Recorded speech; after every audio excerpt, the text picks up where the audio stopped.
मेरा वो वक्त मैंने देखा है, मेरे पास साइकिल खरीदने के पैसे नहीं थे, पढ़ने जाता था 4 किलोमीटर दूर पैदल जाता था पढ़ने के लिए, पढ़ने का जुनून था तो पैदल जाता था 4 किलोमीटर दूर, 2 किलोमीटर जाना, 2-2.5 किलोमीटर और 2-2.5 किलोमीटर वापस आना, पैदल जाता था पर पढ़ता था। और आश्रमों में झाड़ू पोंछा करने की भी जिम्मेदारी थी, आश्रमों में झाड़ू पोंछा भी लगाता था, गौशाला में गोबर भी साफ करता था।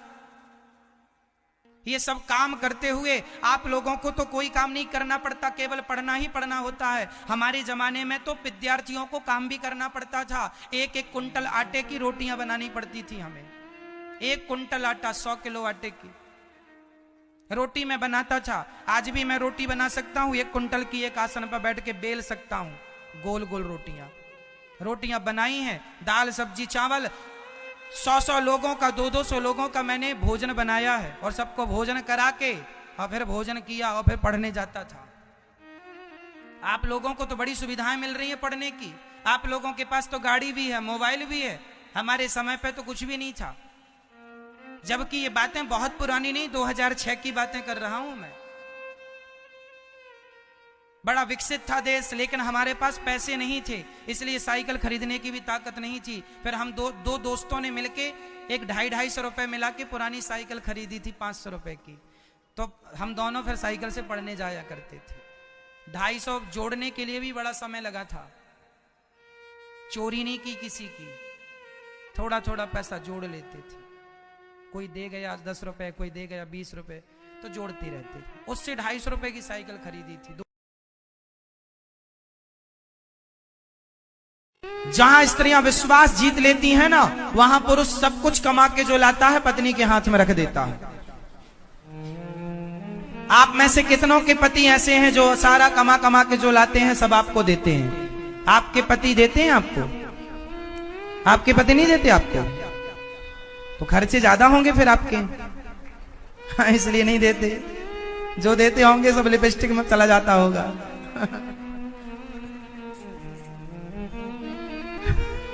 मजाक कर रहे हैं मेरी मां, बुरा ना मान जाना। आप नहीं देते हैं?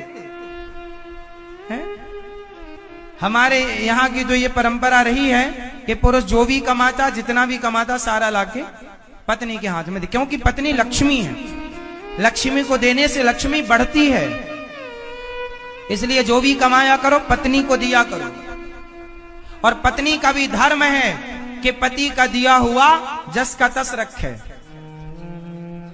घर के जो जरूरत के खर्चे हैं उनमें तो यूज करे, हिसाब स्त्रियों को या पुरुषों को सबको अपने अपने घर का हिसाब रखना चाहिए। हम महीने में कितना कमाते हैं और कहां कहां खर्च होता है। जिसका घर हिसाब किताब जिसके जीवन में है वो लोग आर्थिक रूप से सदा सुखी रहेंगे। हिसाब किताब जरूरी है।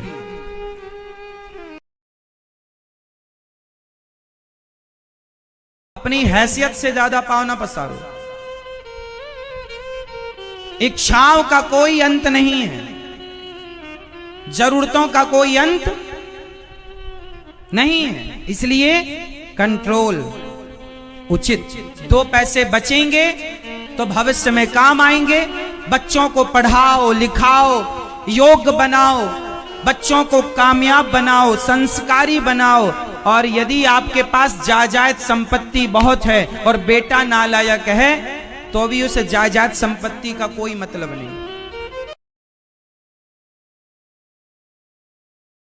राधे राधे। मांस खाते हो? सर पहले खाता था। क्या खाते थे? बकरा बकरी मछली मछला? सर वो सब नहीं खाता था। क्या बकरा? No sir. फिर सर क्या? सिर्फ मुर्गा। मुर्गा? यस। तो केवल मुर्गा, मुर्गी नहीं? मुर्गी भी। अच्छा मुर्गी भी। तो मुर्गा जब आप खाते हो या कोई मुर्गी को मारता है तो मुर्गी को दर्द वर्द होता होगा कि नहीं? हाँ गुरुजी। होता है? हाँ। आपको कांटा आटा लग जाए तो दर्द होता है कि नहीं? हाँ गुरुजी। तो मुर्गे को जब उसके पंख नोचे जाते हैं उस मशीन में डाल के और उसके पूरे नोच लिया जाता है बाल, तो उसको दर्द नहीं होता होगा? होता होगा गुरुजी। तो बेटा उसको इतना दर्द क्यों देते हो आप? आपकी वजह से तो मरा ना वो। हाँ गुरुजी। किसी की मौत की वजह हम क्यों बने? हम किसी के होठों की खुशी और मुस्कान की वजह बने, ना कि किसी की जिंदगी छीनने की वजह। देखो जीवन में किसी चीज का अभिमान ना करो, वस्तु होना अच्छी बात।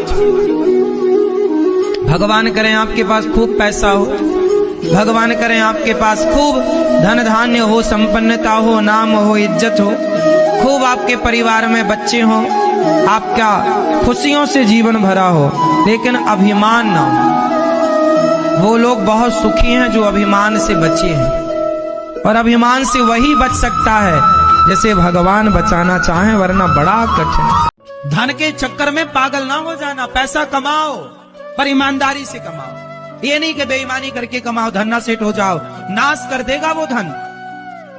नमक रोटी खाओ ईमानदारी की, 56 भोग मत खाओ बेईमानी। और हर पुरुष को मैं हाथ जोड़ के कहूंगा कि नारियों का सम्मान करना सीखो। अरे उनकी भी कोई इज्जत होती है। आप जब चाहो अपनी पत्नी को गाली दे देते हैं, माँ की गाली है ना, दे दे। कई पुरुष तो अपनी पत्नी को माँ की गाली देते हैं। तो बताइए, तुम्हारी पत्नी की माँ और तुम्हारी माँ अब कोई अलग अलग थोड़ी है। तुम्हारी पत्नी की माँ भी अब तुम्हारी ही माँ है, और तुम्हारी माँ भी तुम्हारी ही माँ है। शादी के पहले हर आदमी की एक माँ होती है, पर शादी के बाद हर पुरुष और हर स्त्री की 2 माएं हो जाती हैं, एक सासू माँ और एक खुद की माँ। पुरुष के लिए भी अपनी माँ और सासू माँ एक ही है। इसलिए पत्नी का सम्मान किया करो, पत्नी का आदर किया करो। यत्र नार्यस्तु पूज्यन्ते, कहते हैं जिसके घर में नारी सदा प्रसन्न होती है उसके घर में लक्ष्मी का वास होता है। जिसके घर की पत्नी सदा रोती रहती है, मालिक की एक रोटी का एहसान कुत्ता भी नहीं भुलाता, लेकिन आपने उस परमात्मा के दिए शरीर का एहसान भुला दिया। यह कितनी बुरी बात है।